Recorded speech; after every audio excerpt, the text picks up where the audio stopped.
할렐루야. 하나님 영광 받으신 줄 믿습니다. 자, 옆 사람 얼굴 한번 쳐다보십시오. 어이구 깜짝이야, 천사인 줄 알았습니다. 감사합니다. 사랑합니다. 축복합니다. 한 가지 인사 더 하겠습니다. 가슴을 요치면서 나는 존귀한 사람입니다. 옆 사람 보고 나는 존귀한 사람입니다. 당신도 존귀한 사람입니다. 그래요. 영상 하나 보고 말씀 전하겠습니다.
오늘 우리가 함께 은혜 받고자 하는 말씀의 제목이 나는 존귀한 사람인가 라는 제목으로 함께 은혜를 나누겠습니다.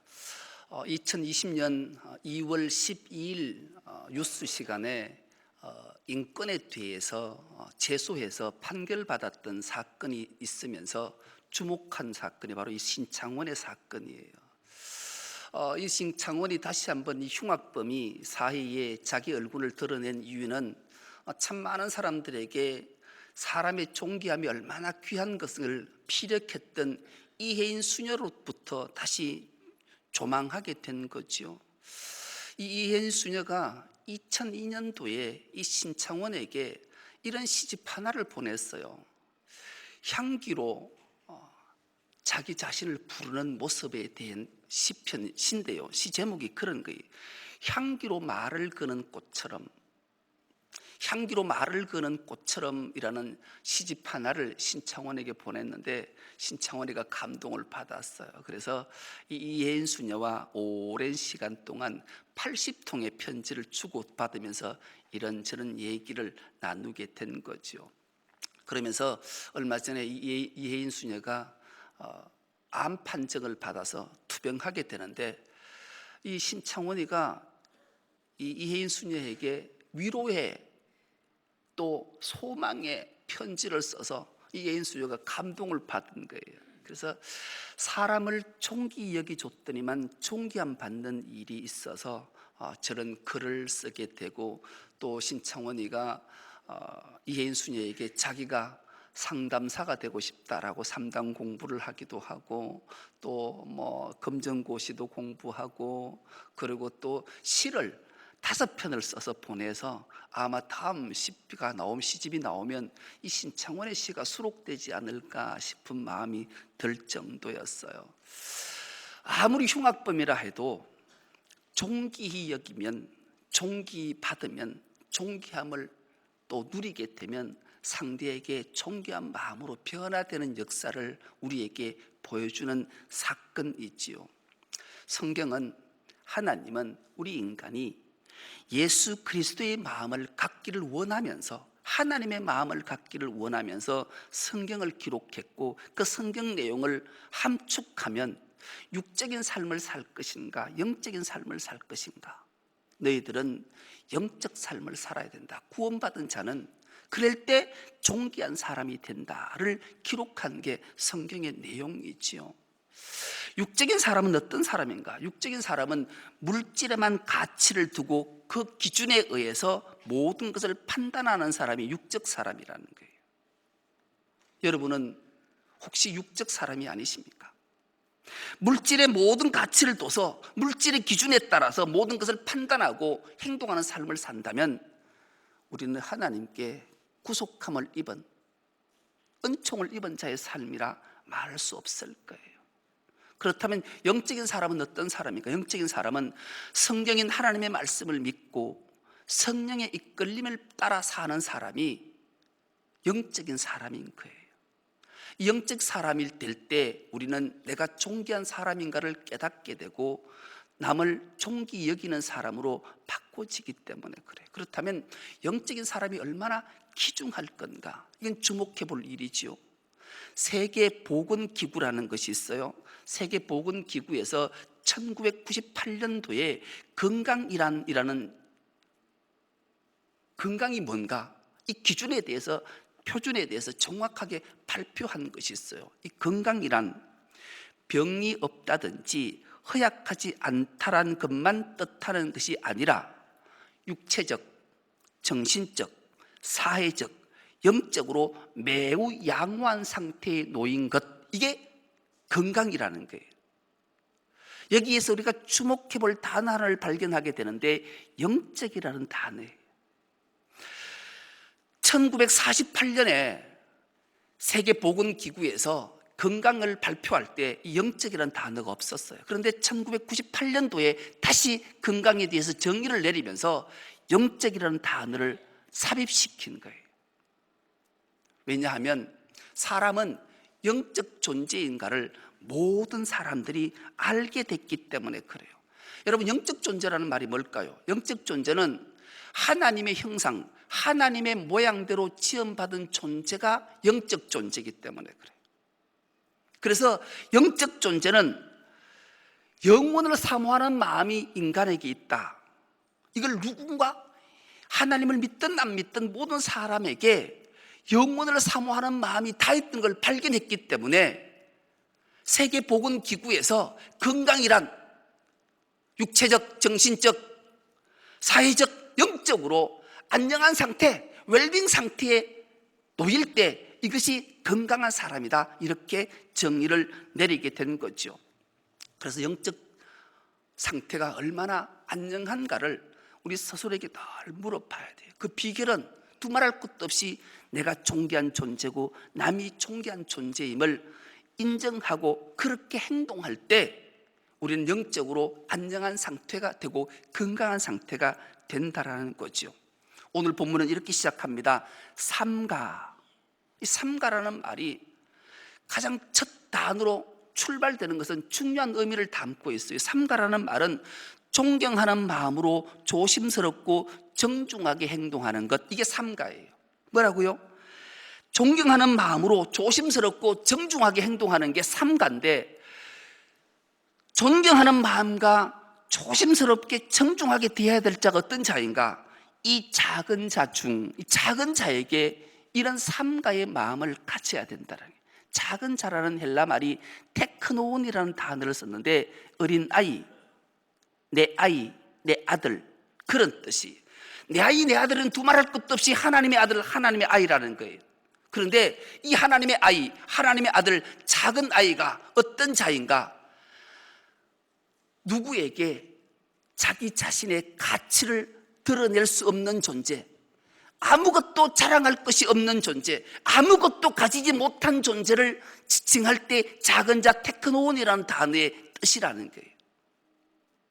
그래서 우리는 세상에서 드러낼 것도 없고 가치도 없고 자랑할 것도 아무것도 없는 존재를 존경하고 사랑하는 마음, 조심스럽고 정중하게 대하는 것이 영적 존재인 하나님께 지음받은 내가 존귀한 존재가 그렇게 행동해야 된다, 주님이 말씀해요.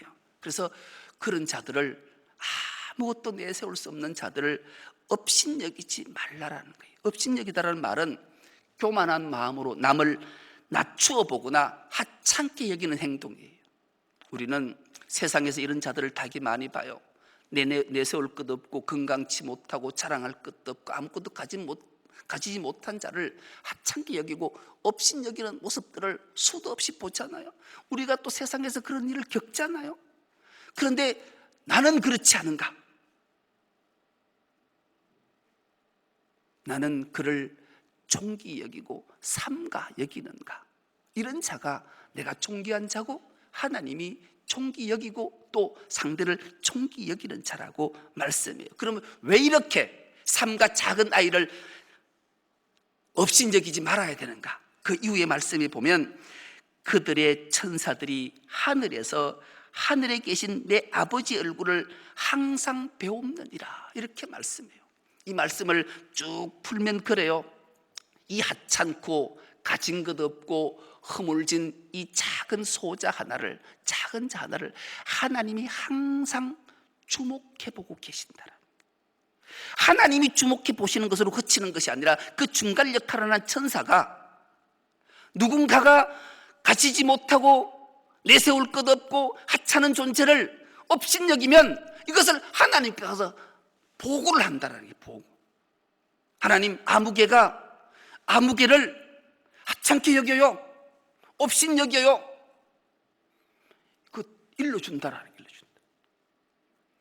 여러분, 하나님의 아들, 하나님의 아이가 누군가로부터 존귀함을 받지 못하고 하찮게 여김을 받아서 업신여김을 받는 걸 안다면 아버지의 마음이, 아버지가 가만히 있겠어요? 여러분 같으면 여러분 아들, 딸들이 누군가로부터 업신여기고 하찮게 여기고 멸시천대를 받고 함부로 행동을 받는다면 가만히 있겠냐고요? 그렇지 않을 거예요. 우리 하나님 아버지가 그러시기 때문에 삼가 이 작은 자 중 하나라도 업신여기지 말라라.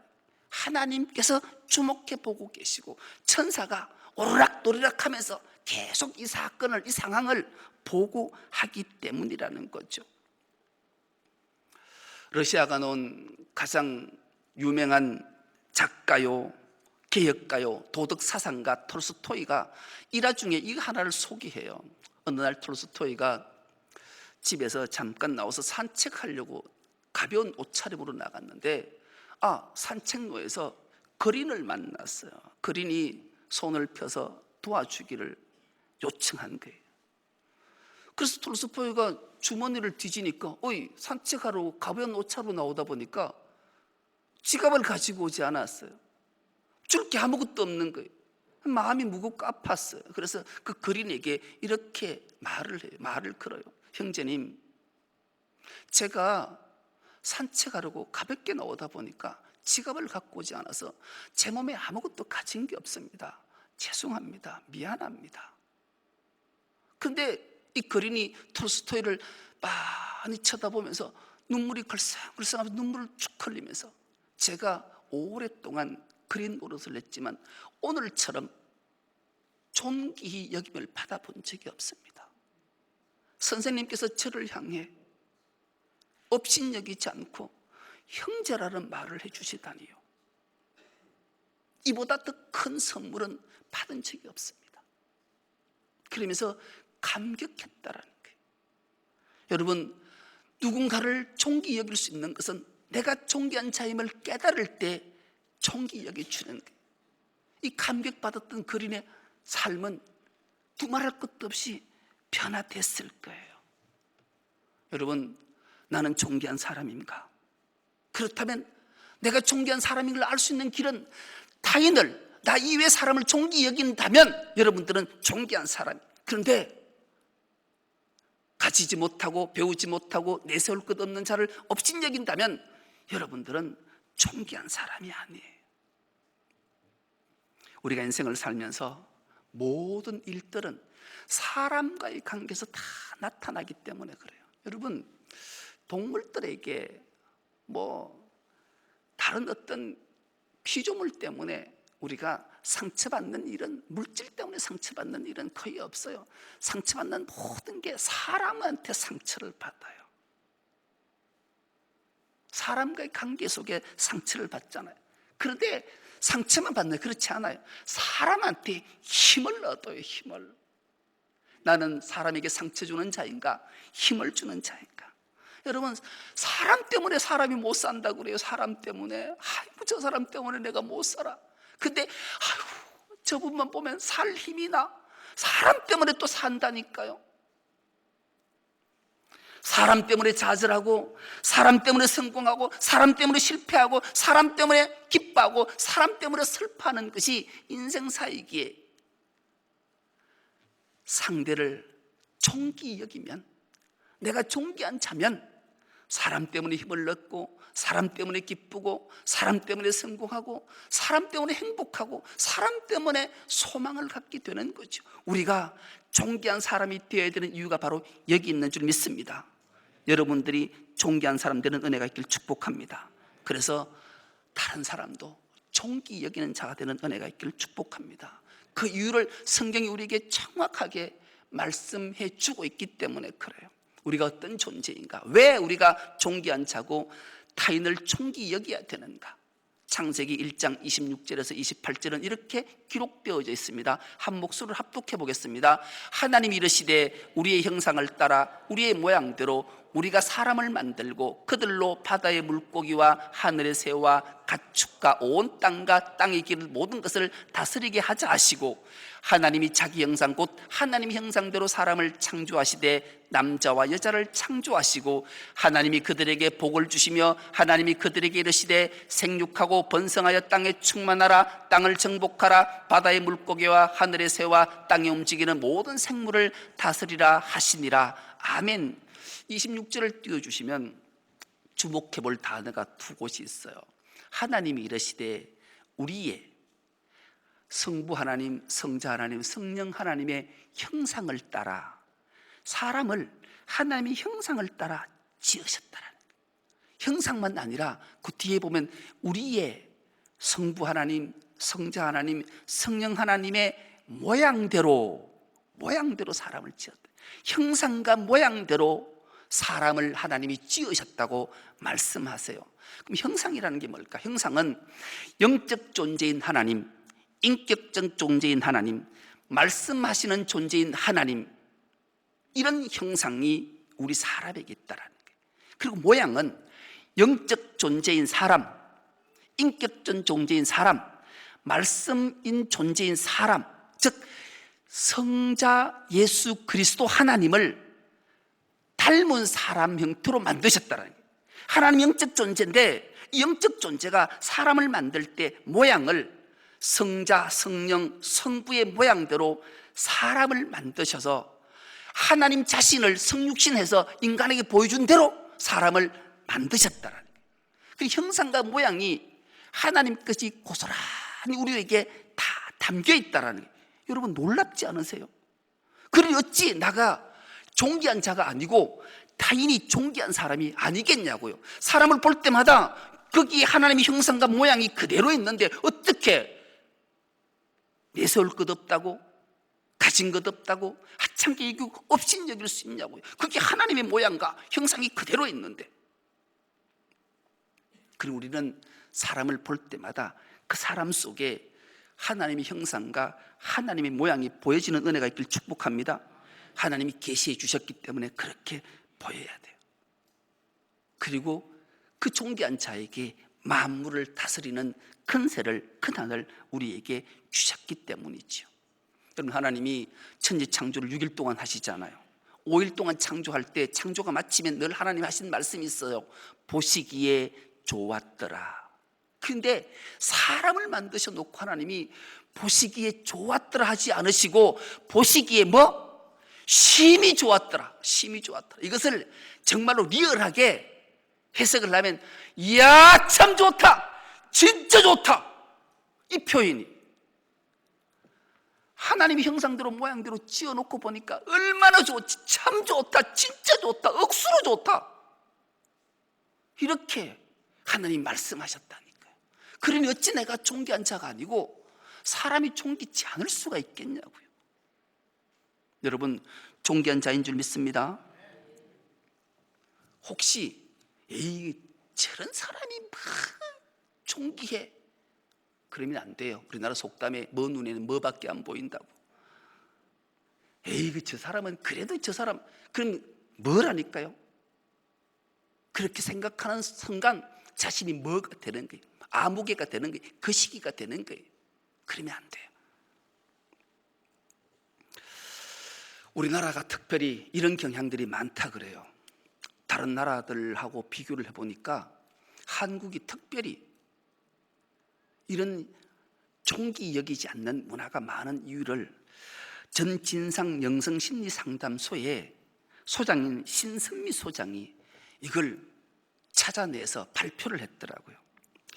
이 발표가 참 공감할 수밖에 없는 것 같아요. 이분이 뭐라고 얘기를 했는가 하면 의미심장한 말 한마디를 했는데, 한국인의 심리는 사춘기 상태다. 한국인의 심리가 사춘기를 벗어나지 못한다라는 거예요.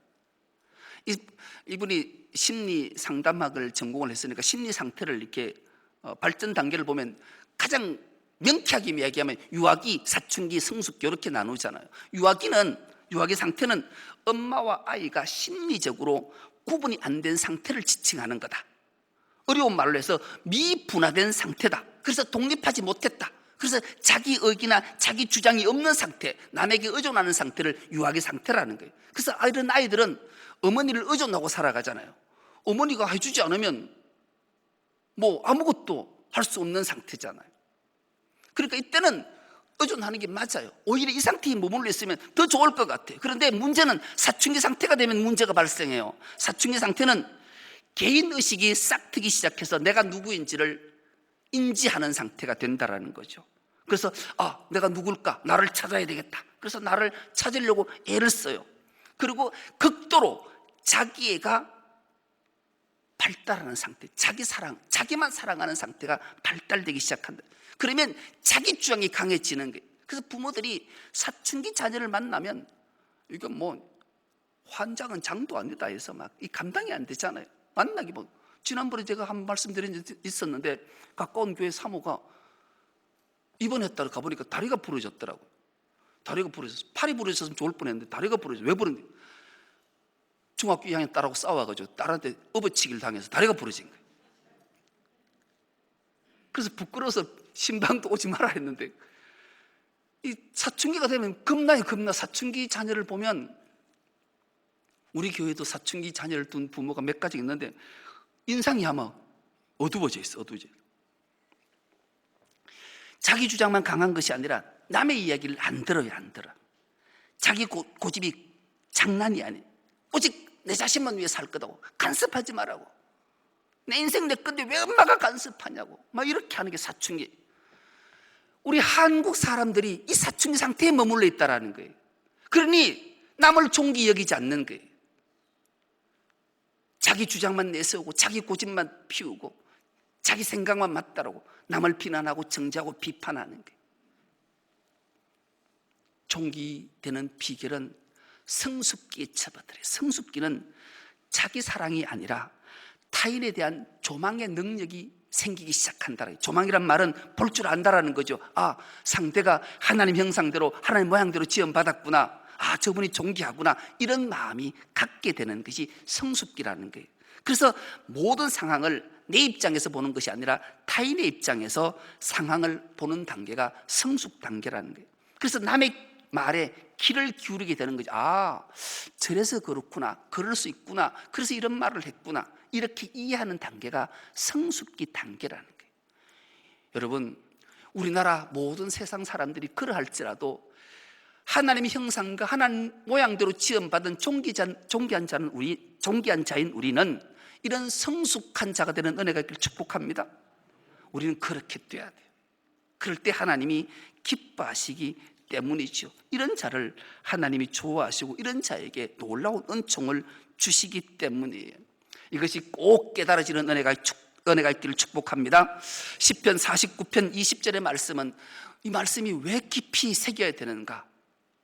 존귀하나 하나님 형상과 하나님의 모양대로 지음받은 우리가 존귀하지만 하나님의 말씀을 깨닫지 못하는 사람은 멸망하는 짐승 같다라는 거예요. 이보다 더 안타까운 일이 어디 있겠습니까? 우리 모두는 존귀한 자임을 늘 기억하면서 하나님 말씀을 들을 때 깨닫고 또 결단하고 은혜 속에 순종으로 나가는 은혜가 있기를 축복합니다. 원태연 이분이 시를 쭉 쓰고 시집의 제목이 참 시 한 편이 가슴에 막 콱콱콱콱 꽂혀요.